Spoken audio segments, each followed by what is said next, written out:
Professor Dr. Nazir Ahmed Akhtar, Niyaz Ahmed Akhtar.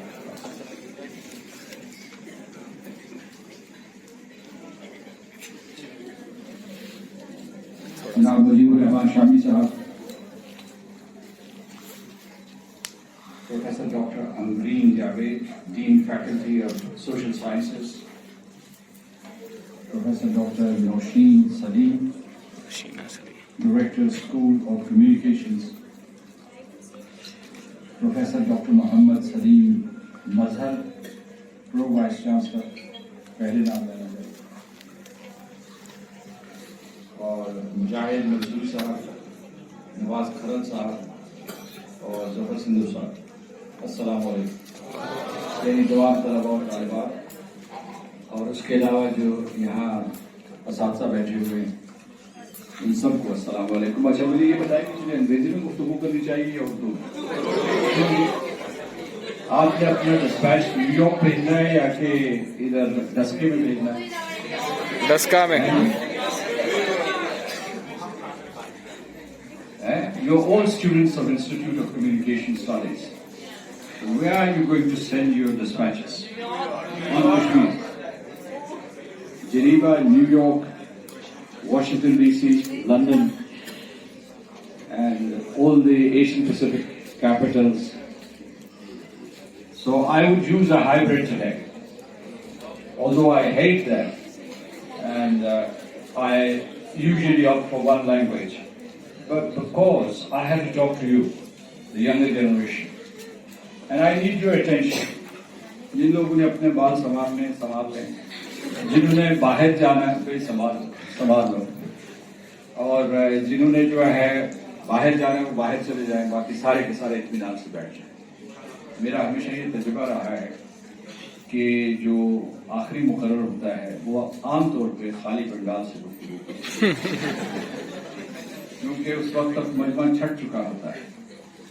तो नहीं, आज इस बात की खुशी है कि आप जमे रहे अपनी सीटों के ऊपर और मुझे आपसे मुखातिब होने का मौका मिला।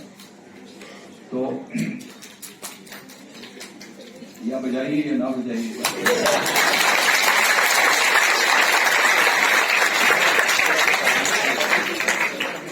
अच्छा ये बताएं कि 20 से 24 साल के बच्चे कौन हैं? तो इसका मतलब है कि you constitute majority in this hall. And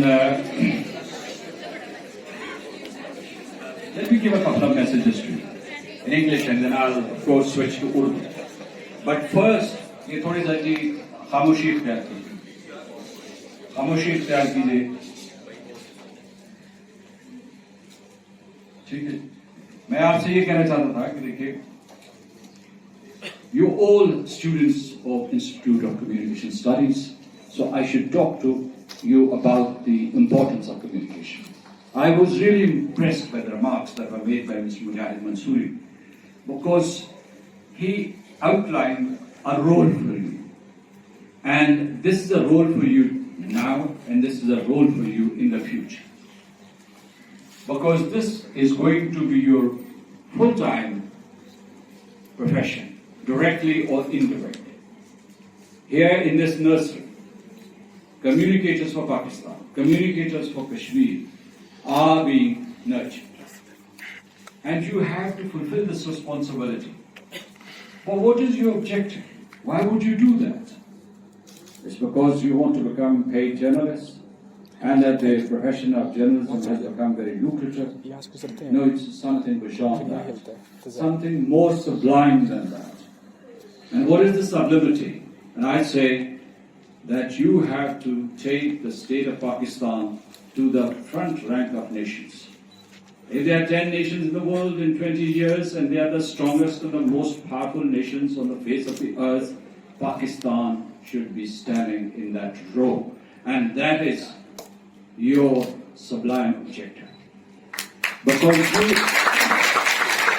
Because you have to emerge as architects and builders of Pakistan.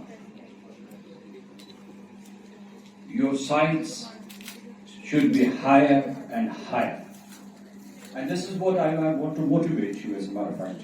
You know, because in your age, it is possible that you are consumed by many passions and that you are confused by many distractions. You have competition in the class. You're not happy with the faculty. You're not happy with your parents. And probably when you listen to television shows, everybody is talking about a doomsday scenario or pessimism, or they are talking against each other, talking past each other, and you can't build a narrative as a communicator. But I would say that out of this confusion, हजूर आप बहुत मुस्कुरा रहे हैं, आप चाहें तो मैं इंतजार करता हूँ, मैं कोई आपकी तफन्नुन तबाह के लिए गुफ्तगू कर रहा हूँ और आपके साथ बैठी हुई तालिबा भी, तो ये बहुत अच्छा मौका है खुशलबी कीजिए। मैं इंतजार करता हूँ, मैं इंतजार करूंगा जब आपकी मुस्कुराहटें पूरी हो जाएंगी, मैं उनका हिसाब करूंगा और उसके बाद हुजूर कश्मीर के बारे में बोलिए, पाकिस्तान के बारे में बोलिए, आपकी जिम्मेदारियों के बारे में बोलिए। You matter. मैं नहीं कह सकता कि सारे के सारे बाकी लोग जो है संजीदगी से सुन रहे हैं, ये नौजवान नहीं सुन रहा, इसलिए कि आप भी उन मेहमानों में शामिल हैं जिनका मैं जिक्र कर रहा हूं। Coming back to the point, let me tell you that when you strive for these higher goals, you need all the energies.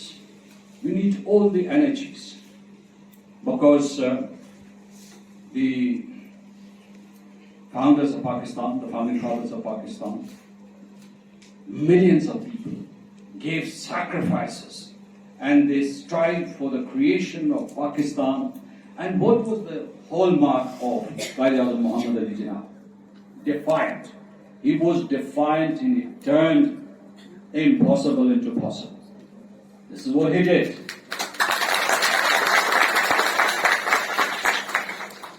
I want to see the same imprint of defiance, of assertion, of making impossible into possible in your personalities. Because then you would transform Pakistan.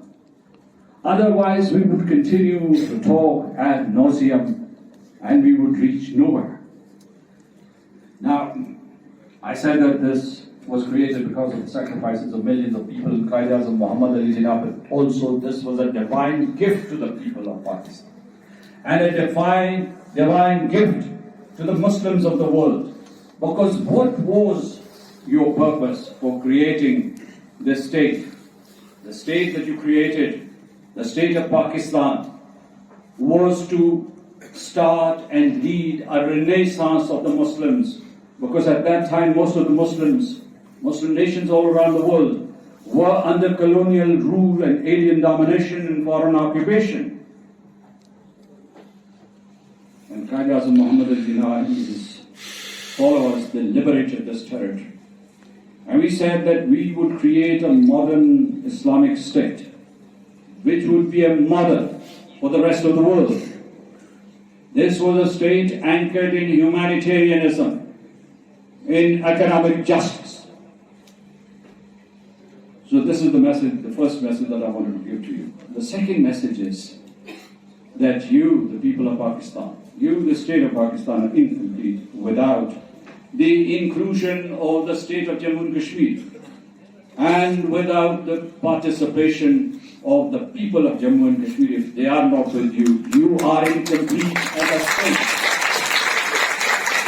So what I want to tell you is that you are not doing a favor when you strive for the realization of the right to self-determination of the people of Jammu and Kashmir. You do so for the completion of your state.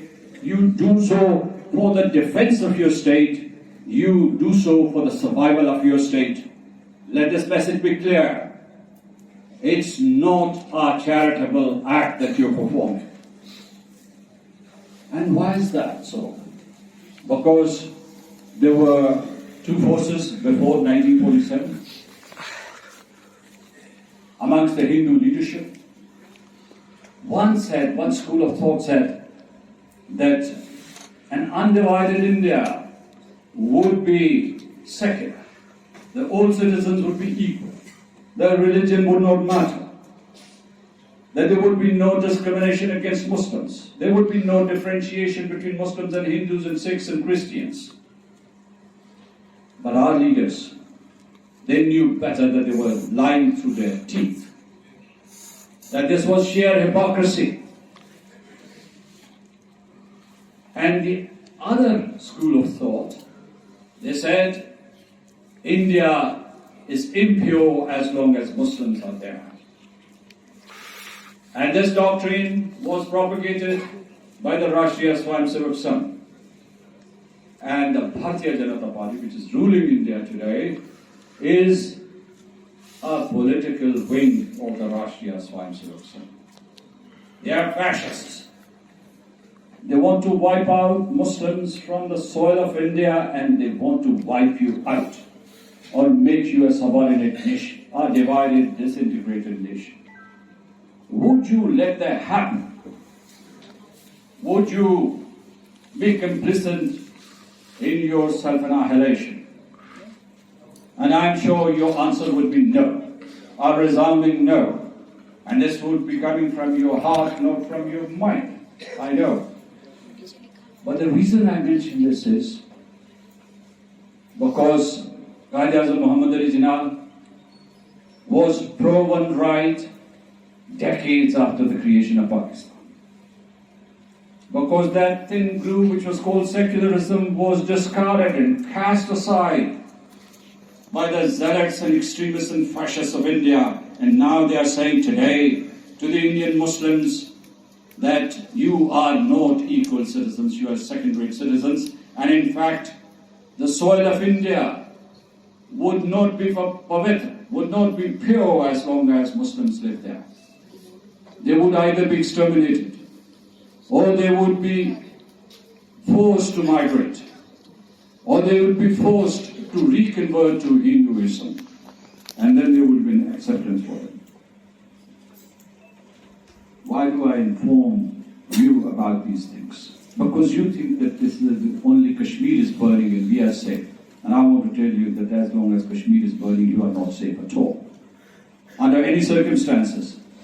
Because Indian leaders, the Bharatiya Janata Party and Rashtriya Swayamsevak Sangh leaders have said that Kashmir is the beginning, that we would occupy Kashmir, that we would snatch Balochistan from Pakistan, they would disintegrate Pakistan into different pieces to create a Khand Bharat. You've been warned. You've been warned, the entire nation, each and every individual and citizen, and particularly those studying in the universities, those enlightened people, academics and politicians who run this country, they've been warned. They've been warned that you are facing an existential threat. Why are Kashmiris being killed? Have you heard that Kashmiris who are Hindu Kashmiris in Jammu, are they being killed? Or the Pandits in the valley, are they being killed? Who is being killed? Called a spade, don't mince your words. Muslims are being killed.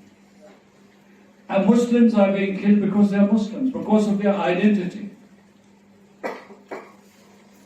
And you have to save those Muslims, because they have been disarmed.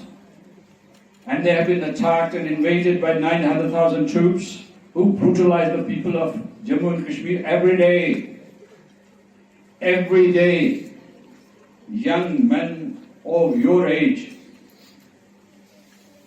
they're gunned up, they're buried in unidentified locations, and parents run from pillar to post to get the location of the dead body of their fallen son. This is what is happening. Imagine for a moment, for a second, if that were to happen in any household here in Lahore. Begging for the dead body of your son. Women are molested. Their bodies have been weaponized to punish the entire state of Jammu and Kashmir, the people of Jammu and Kashmir of their occupied territory. They have been objectified, fetishized. Would you not defend their honor?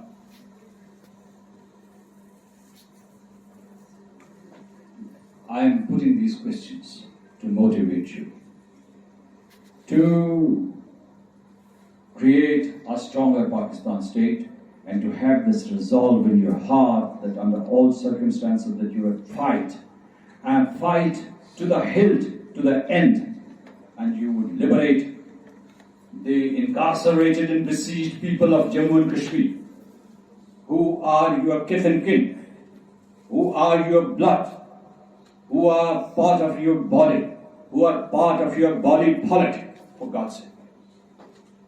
And if one part of the body is insecure, is injured, then no part of the body would be safe. Let me also tell you a few things. The topic chosen today is very apt. And as Professor Mansouri has said, that we have sufficient evidence to indict him. And this evidence has not been compiled by the institutes of Pakistan. This has been compiled by independent sources. United Nations Security Council, United Nations Human Rights Council, the Office of the High Commissioner for Human Rights. And I'm glad, Professor Mansouri, that you've been watching all these developments. He informed you that the world has spoken up for you, for the Kashmiris, and the world's voices generated a momentum in support of Kashmir and in support of the people of Pakistan. But he also posed a question: our communicators and our civil society representatives, were they able to capture the moment? Did they capture that moment? And he also warned all of us that it might well turn out to be a fleeting moment. If we do not capture it, and let me tell you, some speaker said, I think it was Karan Sahib who said, that you have this Western-built ecosystem. This is their ecosystem. This watches their interests. So if you do not build that pressure in the international civil society, they won't deliver justice to you on a platter. You will have to create those conditions where justice will be given to you. India is committing terrorism against the people of Jammu and Kashmir. Beyond terrorism, it is also committing war crimes, it is committing genocide, it is committing ethnic cleansing, it is committing crimes against humanity, and there is applicable law under which India is accountable and punishing. The Nazis who committed those crimes against Jews and Poles and nomads and Hungarians, they were punished, they were brought before tribunals. If there was international rule of law, Narendra Modi and Amit Shah and Rajnath Singh and the puppet regime which is there in Srinagar, Manoj Sinha, they would be brought before the tribunals and they would be punished. But you do not have the political ecosystem. And you, young men and women, I would say you have to create that political ecosystem. This should be the resolve in your heart. So I do not need to go into details, but what I'm saying is that I appreciate this initiative that has been taken by the Vice Chancellor, this institute, the Dean, the Director. Thank you so much for doing it. I'll suggest that next time,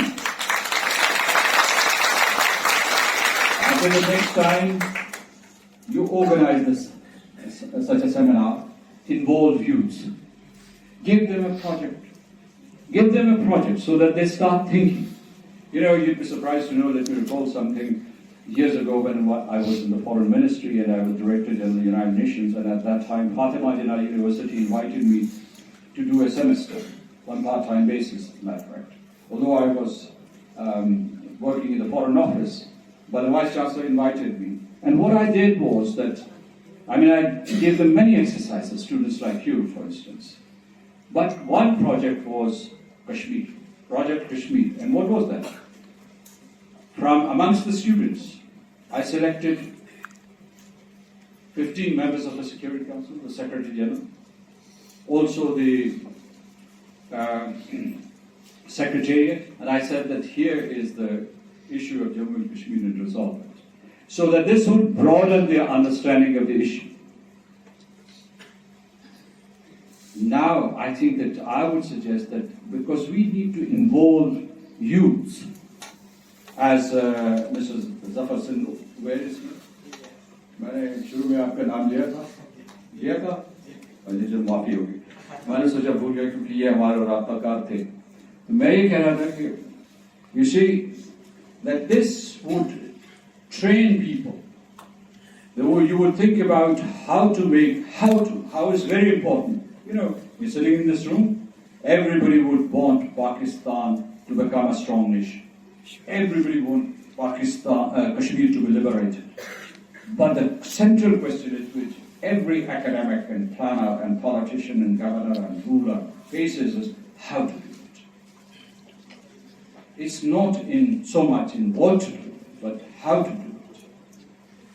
So, there are some points that I want to clarify.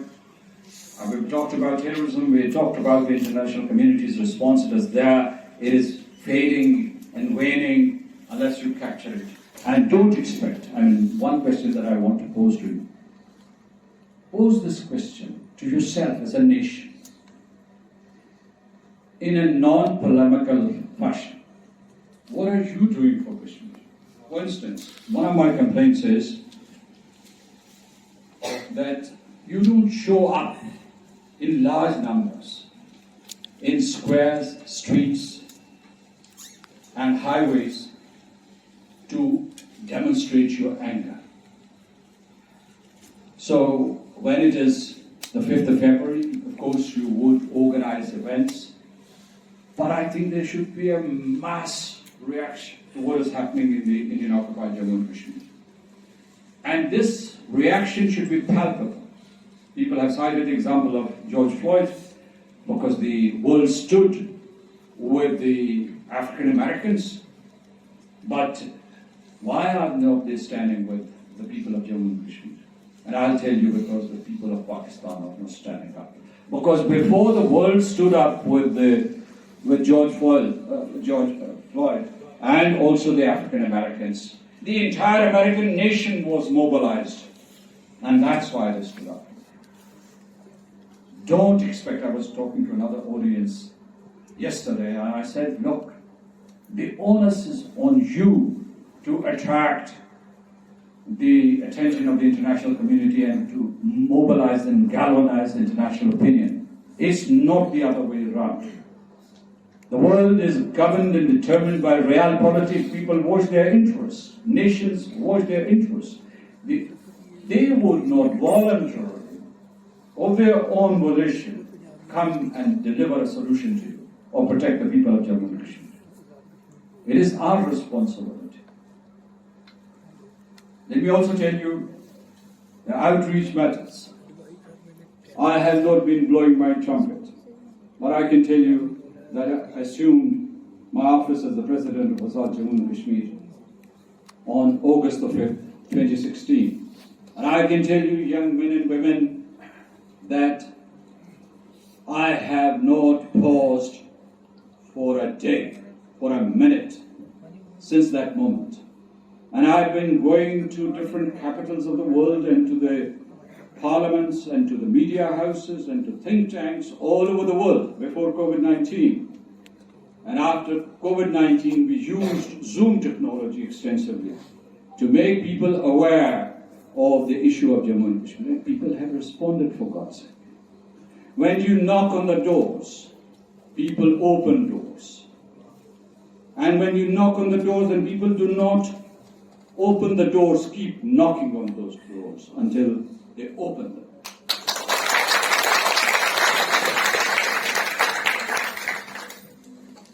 Here, one of the speakers and two speakers, as Malberg mentioned, the name of Yasin Malik, and I salute him. He's in Tihar jail and he's being tortured and false fabricated allegations have been brought against him. And he has struggled for years. I just want to add that there are other leaders also. I want to tell you the name of Asia Drabi if you do not already know. She also is in Bihar jail. And you know, she's 62-year-old lady. And what is her crime? She's never taken a gun. She has not fired at anybody. All she has said that the Indian occupied Jammu and Kashmir is part of Pakistan.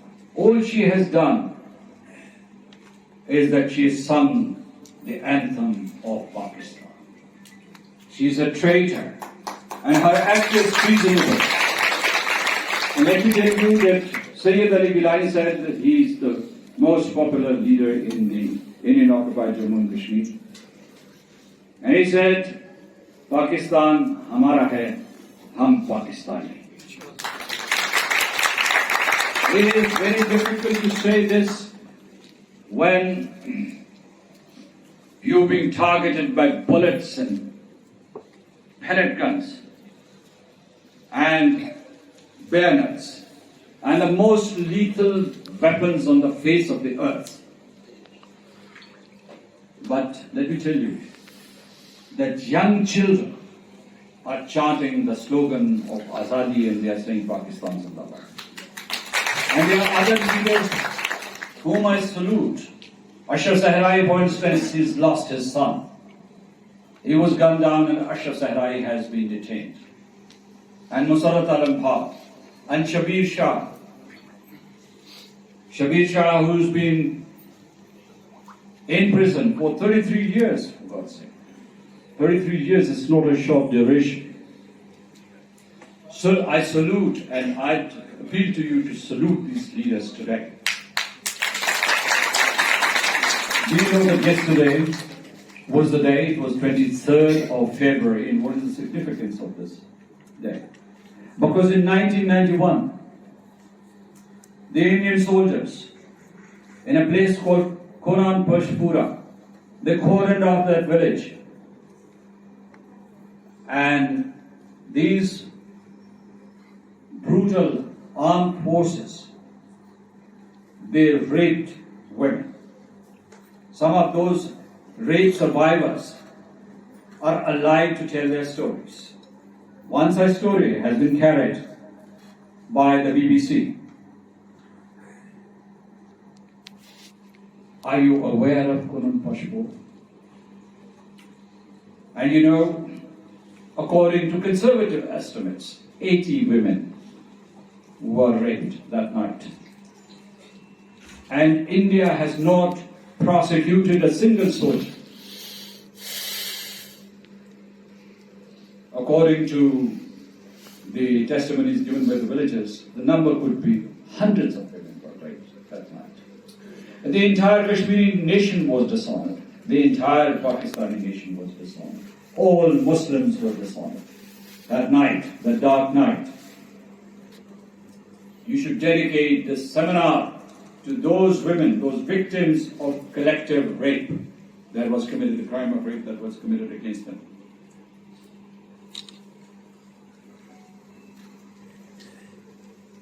Mujahid Mansoori Sahib had raised a point whether besides Al Jazeera, any other channel is covering Kashmir. There is one agency and one channel. The channel is called TRT, and it's quite popular in the Middle East and all across the world. It's a Turkish channel. It's an international channel, and it gives full-time coverage to the Kashmir issue. And there's an agency, it's called Anadolu Agency. And in fact, there's a Kashmiri journalist working. I should not go into details about these things. I think there was one proposal which was made. This was creation or establishment of a Kashmir society which should work throughout this year. And I endorse that proposal. And I think it's a good proposal. And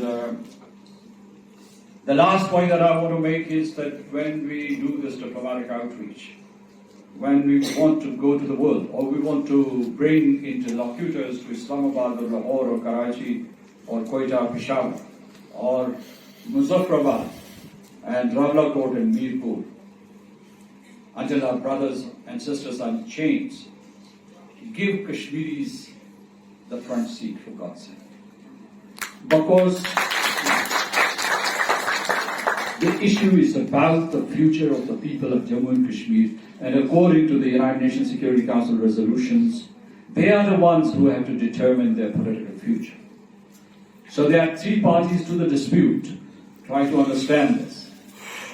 And all the nuances associated with that. That there is, of course, Pakistan, our beloved country, and there is India. But the key party to the dispute, the key constituent, the key determinant are the people of Jammu and Kashmir, because they have to make a decision. My very final remark is, and I think I forego the option of speaking in Urdu because I've already taken a lot of time, and I don't want to tax your patience or coerce you to suppress your smiles. So what I would do,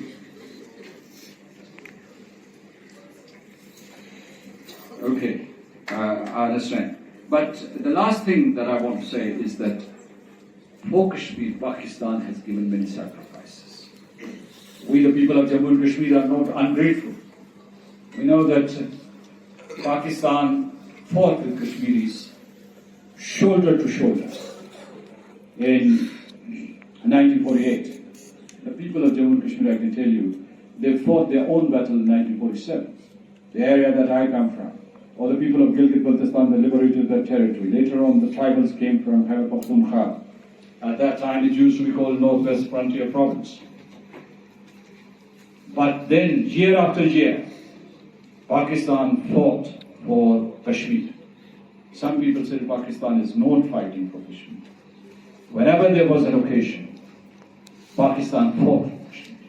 1948, 1965, 1971, we sent Mujahideen to Kashmir in the 1990s. And you know, 10,000 Shuhada, or martyrs, laid down their lives for the liberty and freedom of the territory of Jammu and Kashmir.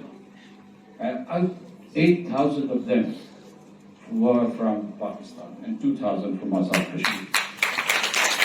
Thank you, Pakistan. And Pakistan was severed into two parts. Our sovereign territory, East Pakistan, was taken away from us in 1971. So, I conclude my remarks by thanking the people and the successive governments of Pakistan who have demonstrated their solid solidarity with the people of Jammu and Kashmir. And I have traveled from Karachi to Peshawar, to Gilgit, to all parts of Pakistan. Those who are peddling this theory that the people of Pakistan are not behind the issue of Jammu and Kashmir, contradict them and tell them that the 220 million people of Kashmir, of Pakistan, they are with the people of Jammu and Kashmir.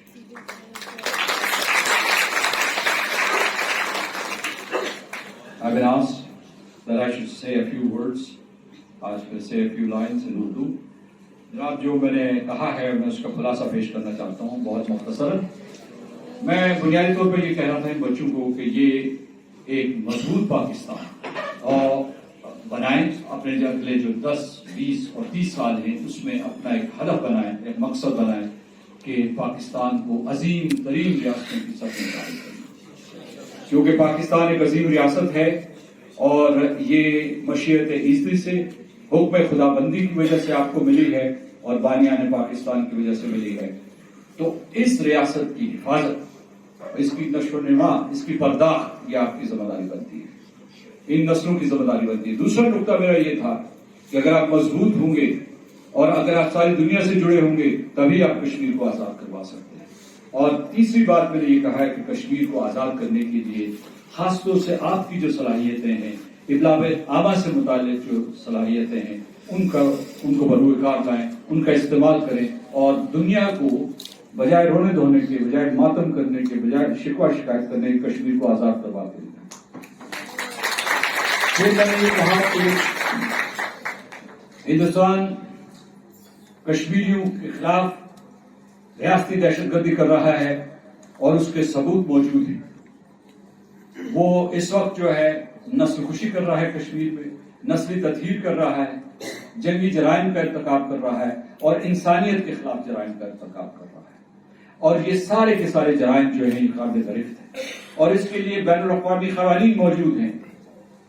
Genocide convention ہے 1948 کا، اور اس کے بعد جو ہے جو کئی convention ہیں، مثال کے طور پر جو 4th جنیوا کنونشن ہے یا ICC اسٹیٹیوٹ یا ایڈیشنل پروٹوکول 1 ہے یا سلامتی کونسل کی کئی قراردادیں ہیں، اس کے مطابق ہندوستان جواب دہ ہے. ہندوستان جواب دہ ہے اور بین الاقوامی برادری کا میں نے یہ ذکر کیا کہ بین الاقوامی برادری جو ہے اس وقت جو ہے وہ منفعت اور مصلحت کی سیاست کر رہی ہے، اپنے مفادات کا تحفظ کر رہی ہے اور ہندوستان کے ساتھ ان کے تعلقات یا اسٹریٹجک بنیادوں کے اوپر ہیں یا کاروبار کی بنیادوں کے اوپر معاشی تعلقات ہیں. یہ جو وشس سائیکل ہے اس کو توڑنے کے لیے ہمیں جو ہے ہمارے شہریوں کو ہر سطح پہ، خاص طور سے ہمارے طلباء اور طالبات کو، جامعات کو جو ہے اپنا کردار ادا کرنا پڑے گا اور وہ کردار ادا کر رہے ہیں جیسے مثلاً جس کا آج آپ ثبوت دے رہے ہیں. دوسرے یہ ہے کہ بین الاقوامی برادری نے آپ کا ساتھ دیا ہے اور یہ جو ساتھ دیا ہے یہ آپ کے لیے ایک اچنبھے کی بات بھی تھی، کیونکہ میں آپ کو بتا سکتا ہوں کہ 5 اگست 2019 سے پہلے اس قسم کا ماحول نہیں تھا. تو یہ جو آپ کے لیے دروازے کھلے ان کا بھرپور استعمال کیجیے. اور کون سب سے زیادہ استعمال کر سکتا ہے؟ یہی جو طلباء طالبات ہیں انسٹیٹیوٹ ہے کمیونیکیشن اسٹڈیز کے ہیں، وہ ان کا بھرپور استعمال کر سکتے ہیں. دوسرا یہ میں نے کہا کہ جب آپ اپنے غریباں میں جھانک کے دیکھیں کہ آپ کر رہے ہیں، آپ کشمیر کے لیے وہ کردار ادا کر رہے ہیں جو آپ کو کرنا چاہیے، تو اس سلسلے میں میں یہ عرض کروں آپ سے کہ آپ جو کردار ادا کر رہے ہیں اگر اس میں کوئی کمی کوتاہی ہے تو پھر یہ ہے کہ ایک دوسرے کی کردار کشی نہ کریں، بلکہ میں نے پاکستان کی تمام سیاسی جماعتوں کو یہ مشورہ دیا ہے کہ وہ ایک مشترکہ پلیٹ فارم قائم کریں، جیسے کہ محترم شامی صاحب فرما رہے تھے کہ اور وہ مشترکہ پلیٹ فارم جو ہے وہ آپ کے جماعتی اختلافات اور آپ کی جو بھی سیاسی نظریات ہیں اس سے بالا تر ہونی چاہیے. اور اس کے بعد یہ ہے کہ مطلب یہ ہم چلے یہ کہ ہم اتحاد پیدا کریں اور کشمیر کے لیے جدوجہد کریں، لیکن ایک دوسرے سے لڑنا جھگڑنا شروع کر دیں، تو یہ کوئی اچھی حکمت عملی نہیں ہوتی. اور آخر میں نے یہ کہا ہے کہ پاکستان جموں و کشمیر کے بغیر نامکمل ہے. اور یہ بھی میں بتا دوں کہ جموں و کشمیر بھی 2 قومی نظریے کے مطابق اس وقت تک اپنے تشخص سے محروم ہے جب تک کہ اسے آزادی نہیں مل جاتی، جب تک اسے ایک ریفرنڈم کے ذریعے جمہوری طریقے سے اسے اپنی قسمت کا فیصلہ کرنے کا موقع نہیں ملتا. اور سب سے آخر میں نے پاکستان کا شکریہ ادا کیا کہ کشمیر کی خاطر پاکستان کے عوام نے، پاکستان کی حکومتوں نے، پاکستان کی ریاست نے، پاکستان کے تمام ریاستی اداروں نے بے پناہ قربانیاں دی ہیں اور اہل جموں کشمیر احسان فراموش نہیں ہیں. اور یہ وہ سمجھتے ہیں جائز طور پر کہ جو پاکستان نے قربانیاں دی ہیں وہ اپنی ریاست کے لیے قربانیاں دی. آپ کا بہت بہت شکریہ.